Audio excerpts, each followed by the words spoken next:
Quando a gente fala sobre as etapas da vida humana, tem tanta coisa que a gente precisa lembrar e ampliar. É muito comum, e eu vejo bastante isso na prática clínica, é muito comum que o que aconteça é que a gente acabe tentando impor a nossa condição ou a nossa psicologia, ou a temática que a gente está vivendo. É muito comum que a gente tente impor aquilo ao outro, nas nossas relações em geral. Na prática clínica isso é muito complicado, mas a gente, através do nosso próprio trabalho analítico e através da supervisão, do trabalho de supervisão, a gente acaba percebendo que muitas vezes a gente está fazendo isso. Mas nas relações no dia a dia é muito comum que isso aconteça. Então a gente observa que uma pessoa mais velha fica tentando impor à pessoa mais jovem aquela realidade que ele está vivendo, aquele momento de vida que ele está vivendo. E o contrário também acontece muito, né? Então os jovens tentando impor às pessoas mais velhas a necessidade deles de expansão e de conquista, né? Assim, e de construção de uma persona funcional. E a partir desse movimento, dessa relação, muitas vezes o que pode acontecer é que o indivíduo fique preso, se a pessoa for mais velha, que ela fique presa em situações anteriores. Então a gente vai encontrar pessoas mais velhas que ficam aprisionadas em etapas mais que deviam ser vividas no momento da juventude, né? E o contrário também é verdade. Então muitas vezes você vai ter pessoas mais jovens que ficam tentando viver como pessoas mais velhas, ao invés de desenvolver aquilo que elas precisam desenvolver naquela etapa da vida.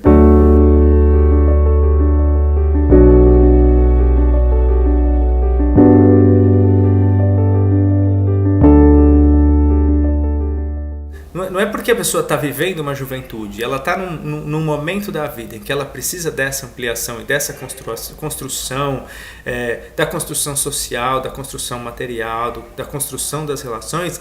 Não é por isso que ela precisa estar afastada da própria alma. São coisas diferentes, né?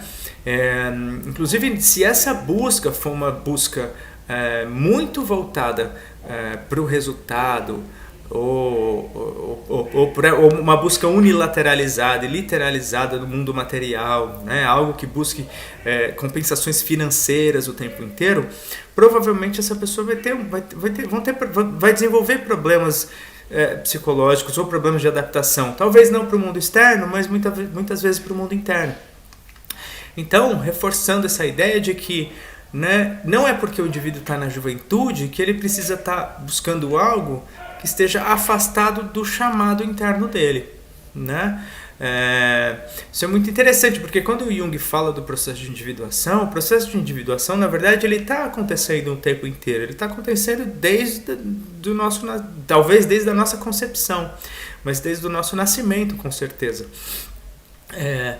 E esse processo, para que esse processo aconteça, é importante que mesmo durante a juventude a pessoa consiga se adaptar, dando vazão e estando em contato com um chamado que seja um chamado mais sacro, digamos assim, né? Que esteja mais conectado com aquilo que é divino dentro dele.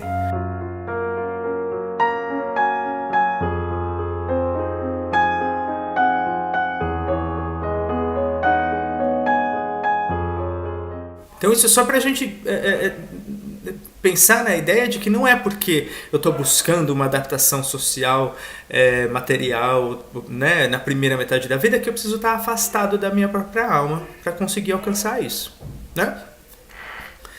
Na segunda metade da vida, o indivíduo, se ele conseguiu fazer uma boa estrutura nesse sentido, no começo, né, da vida, na primeira metade, ele pode viver uma outra dimensão.